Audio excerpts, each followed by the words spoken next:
আপনার ফোন কি মাঝে মধ্যে হ্যাং করছে বা কিছু ডাউনলোড না করলেও দেখাচ্ছে স্টোরেজ ফুল? দামি কোনো অ্যাপ বা মেমোরি কার্ড ছাড়াই আজ আমি আপনাদের ফোনের এমন 3টে সিক্রেট সেটিংস দেখাবো যা আপনার ফোনকে নতুনের মতো ফাস্ট করে দেবে। নমস্কার, আমি জয়ন্ত আর আপনারা দেখছেন এএলজি টিপস। আমরা ফেসবুক, ইউটিউব বা ক্রোম নিয়মিত ব্যবহার করি। আপনি কি জানেন এই অ্যাপগুলো ব্যবহার করতে করতে কয়েক জিবি ফালতু ডাটা বা ক্যাশ জমা করে রাখে? চলুন তাহলে দেখে নিই স্ক্রিনের মধ্যে কোথায় কি করতে হবে। সবথেকে প্রথমে আপনি সেটিংস ওপেন করে নিন। সেটিংসের পর নিচে স্ক্রল করে দেখুন অ্যাপস বলে একটা অপশান দেখতে পাবেন, ওখানে ক্লিক করুন। ক্লিক করার পর অ্যাপ ম্যানেজমেন্ট যেখানে ক্লিক করবেন, ওখানে ক্লিক করলে আপনার মোবাইলে থাকা যতগুলো অ্যাপ সব এখানে চলে আসবে। এবার সব থেকে বেশি যে অ্যাপগুলো আপনি ব্যবহার করেন যেমন ফেসবুক, এখানে ফেসবুকের উপর ক্লিক করবেন। ক্লিক করার পর স্টোরেজ ইউজেসের উপর ক্লিক করলেই দেখুন ক্লিয়ার ক্যাশ বলে একটা অপশান দেখতে পাবেন। এই ক্লিয়ার ক্যাশটাতে ক্লিক করলেই আপনার এই যে 492 এমবি বলে জায়গা খেয়েছিল ওটা কিন্তু ক্লিয়ার হয়ে গেল। একই প্রসেস ফলো করে আপনি হোয়াটসঅ্যাপ ওপেন করে নিন। যাওয়ার পর দেখুন স্টোরেজ ইউজেস বলে একটা অপশন দেখাচ্ছে, ওটাতে ক্লিক করুন। ক্লিক করার পর দেখুন ক্লিয়ার ক্যাশ বলে দেখাচ্ছে 12 এমবি, এখানে ক্লিক করুন। আপনার দেখুন 12 এমবিটা ক্লিয়ার হয়ে গেল। কিন্তু ভুল করেও ক্লিয়ার ডাটা করবেন না। ক্লিয়ার ডাটা করলে যা আপনি হোয়াটসঅ্যাপের মধ্যে চ্যাটিং করেছেন সেগুলো কিন্তু ডিলিট হয়ে যাবে, কিছুই থাকবে না। তো শুধু ক্লিয়ার ক্যাশটা করবেন, এতে আপনার কোনো ছবি বা ভিডিও ডিলিট হবে না, কিন্তু ফোনের কয়েক জিবি জায়গা খালি হয়ে যাবে।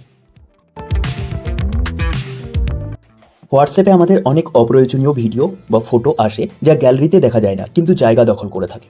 সেটা কিভাবে দেখবেন এবং ক্লিয়ার করবেন? এটার জন্য হোয়াটসঅ্যাপ অ্যাপ্লিকেশনটাকে ওপেন করে নেবেন। হোয়াটসঅ্যাপ অ্যাপ্লিকেশন ওপেন করার পর ডান সাইডে ওপরে কোণাতে যে 3টে দাড়ি দেখা যাচ্ছে ওখানে ক্লিক করুন। ক্লিক করার পর সেটিংসে ক্লিক করুন।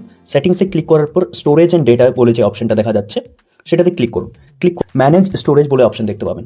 দেখুন এখানে আপনার দেখাবে যে কতটা জায়গা হোয়াটসঅ্যাপে আপনার নিয়ে রেখেছে। এখানে আপনার যেগুলো অপ্রয়োজনীয় সেগুলো আপনি সিলেক্ট করে ডিলিট করে নিতে পারবেন। এখান থেকে এক ক্লিকে সেগুলো ডিলিট করে দিন, আপনার ফোন নিমিষেই হালকা হয়ে যাবে। আমাদের গ্যালারিতে অনেক ফটো ডবল বা ব্যাকআপ হয়ে থাকে, সেটা কিভাবে দেখবেন এবং সেটাকে ডিলিট করতে পারবেন? সেটার জন্য ফটোস যে অ্যাপ্লিকেশনটা রয়েছে গুগল ফটোস, ওটাকে ওপেন করে নিন। ওপেন করার পর আপনার লোগোতে ক্লিক করুন, প্রোফাইলে স্ক্রল করুন, free of speech on this device বলে যে অপশনটা রয়েছে ওখানে ক্লিক করুন।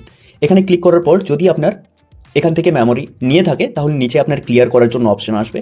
আমার যেমন কোনো নিয়ে নেই, আমি ক্লিয়ার করে দিয়েছি, সেই কারণে এটা আসছে। তো আপনার যদি থেকে থাকে তাহলে নিচে ক্লিয়ার করার অপশন দেবে, সেটার উপর ক্লিক করলে সেটা কিন্তু ক্লিয়ার হয়ে যাবে। এই 3টে টিপস ফলো করলে আপনার ফোন কখনোই স্লো হবে না।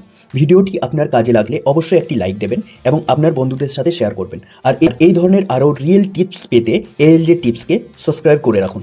দেখা হবে পরের কোনো গুরুত্বপূর্ণ টপিকে। ভালো থাকবেন, সুস্থ থাকবেন, ধন্যবাদ।